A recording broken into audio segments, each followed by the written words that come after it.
কি? হ্যাঁ, সে কোথায় বাড়ি? তার বাড়ি কোথায়?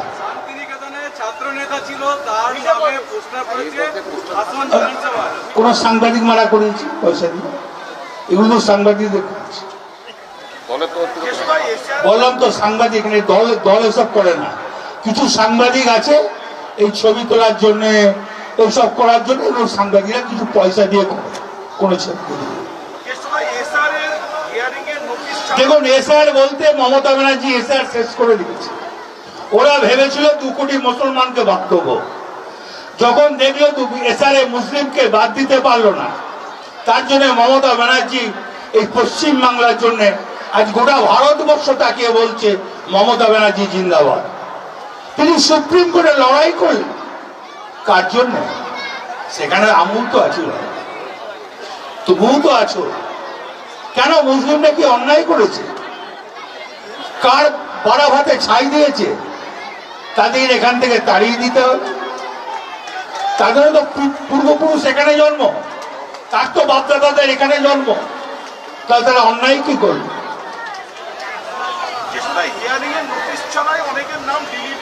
দেখুন, কোনো নাম বাদ যাবে না। কালকে সোমবার আবার সবাই আমাদের যারা কর্মী বলে দেওয়া হয়েছে আবার ফিল আপ করবে। আর যেটা 14,000 যেটা জুডিশিয়ালি আছে ওটা ইনকোয়ারি করে কেউ বাদ যাবে না।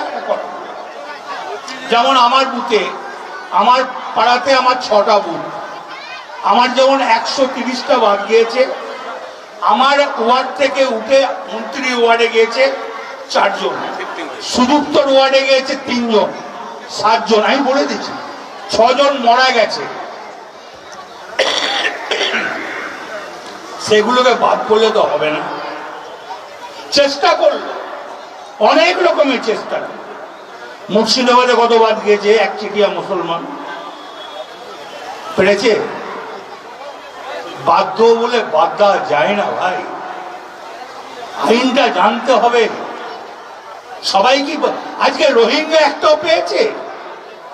বিজেপি যে চিৎকার করে করে বলছিল রোহিঙ্গা রোহিঙ্গা রোহিঙ্গা, কোথায় কোথায় রোহিঙ্গা? জামাল মাস্টার কি বাংলাদেশ থেকে এসছে? তোতা কি বাংলাদেশ থেকে এসছে? এখানকার মা বোনেরা যে মুসলিম মহিলারা ছিল তারা কি বাংলাদেশি মেয়ে মনে হয়?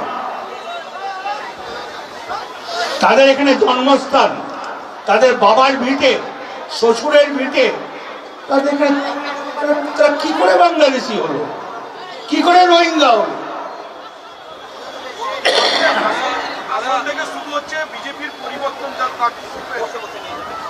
ছাগলে কিনা খায়, পাগলে কিনা বলে। হাসন বিধানসভাতে আজ ভবিষ্যৎবাণী করে দিলাম 40 থেকে 45,000 ভোটে জিতবো। চ্যালেঞ্জ করবেন? এখন আমি হারি না। আমি 21-এ বলেছিলাম 220 থেকে 230, তাই হয়েছিল। আবার আজকেই দুজনাকে সাক্ষী রেখে বলছি 230 থেকে 235। ভাই, কেন্দ্র বাহিনী ঘরে ঘরে দিয়ে দেবে। আর কিছু বলার আছে? আজীবন তো কেন্দ্র বাহিনী দেখে আসছি। আমাকে তো বহুবার, প্রত্যেকবারই তো নজরবন্দি করে, প্রত্যেকবার অনুব্রত মণ্ডলকে নজরবন্দি করে। পেরেছে? আটকানো যায় না। সঙ্গে আল্লাহ এবং ঈশ্বর আছে, পারল না, এবারেও পাব। হ্যাঁ, আমি তো প্রত্যেকবারই বেরোই, এবারেও বেরোব। আমার যা কাজ আমি তাই করব, তবে সুষ্ঠুভাবে সুন্দরভাবে। ফুল যেমন সাজিয়ে রাখে, বুথে ফুল সাজিয়ে রাখবো। মেরা জবান মেরা শাসন হ্যায়।